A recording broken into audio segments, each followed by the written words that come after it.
Concertation est organisée dans le cadre d'une collaboration avec CREG, l'Université de Thiès, Population Référence Bureau PRB Afrique et le RENAFES, qui sont tous présents ici.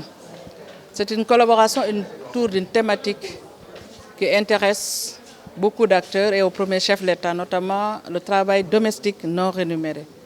Nous aborderons bien entendu la question du travail décent, mais le principal objectif de cette concertation, qui fait suite à d'autres qui ont précédé avec les parlementaires et les ministères sectoriels, c'est de pouvoir jeter les bases d'un dialogue politique autour d'une thématique qui intéresse le progrès social, le bien-être, mais aussi l'économie de manière générale.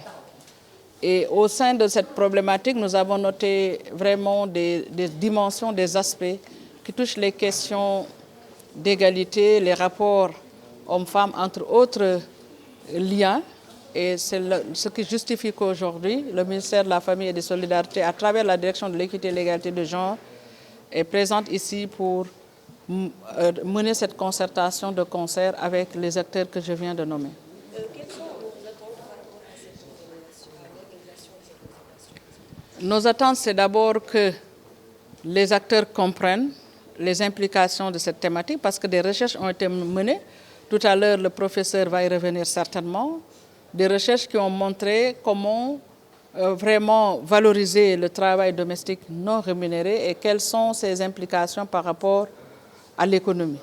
Donc les résultats, nous souhaiterons que les acteurs les connaissent, se les approprient, mais au-delà de ça, nous voulons avoir les avis des uns et des autres sur les différentes thématiques qui vont être adressées pour que nous puissions envisager ensemble la continuation de cette collaboration dans une perspective vraiment de reconnaissance effective du travail domestique non rémunéré, mais aussi de s'organiser afin que les autres dimensions qui touchent le travail dans l'espace domestique puissent être traitées et adressées correctement.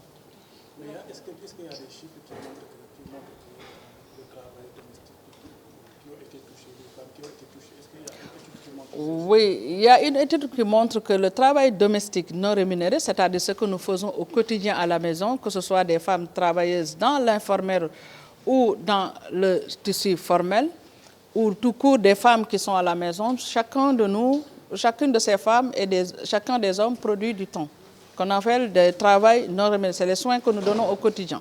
Chacun y participe à manière. L'étude que nous avons au Sénégal a été menée par l'ANSD en 2022, ce qu'on appelle le Time Use Survey. Cette étude nous indique comment les hommes et les femmes utilisent leur temps journalier. Et par rapport au travail domestique non rémunéré, l'étude nous a révélé que les femmes utilisent 21 heures par jour sur ça par rapport aux hommes qui en font 8%. Mais il y a une désagrégation sur d'autres dimensions sur lesquelles les chercheurs vont revenir, juste pour vous montrer que chaque individu au sein du ménage ou peut-être au niveau de la société contribue à ce travail, mais nous y contribuons différemment, ce que révèle l'analyse genre. Et nous savons que les femmes qui occupent l'essentiel de ce travail ne peuvent pas souvent libérer assez de temps pour mener des activités économiques.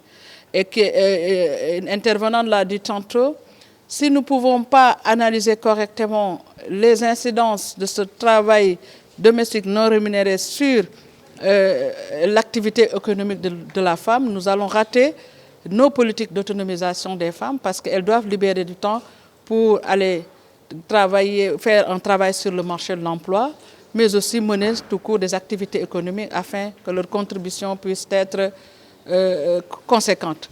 Au-delà de ça, ce travail que nous ne comptabilisons pas, c'est un travail qui n'est pas comptabilisé dans le système national, donc on doit pouvoir le mesurer pour également permettre de trouver des mesures afin d'encadrer et d'accompagner les personnes qui fournissent plus de temps dans ce domaine-là.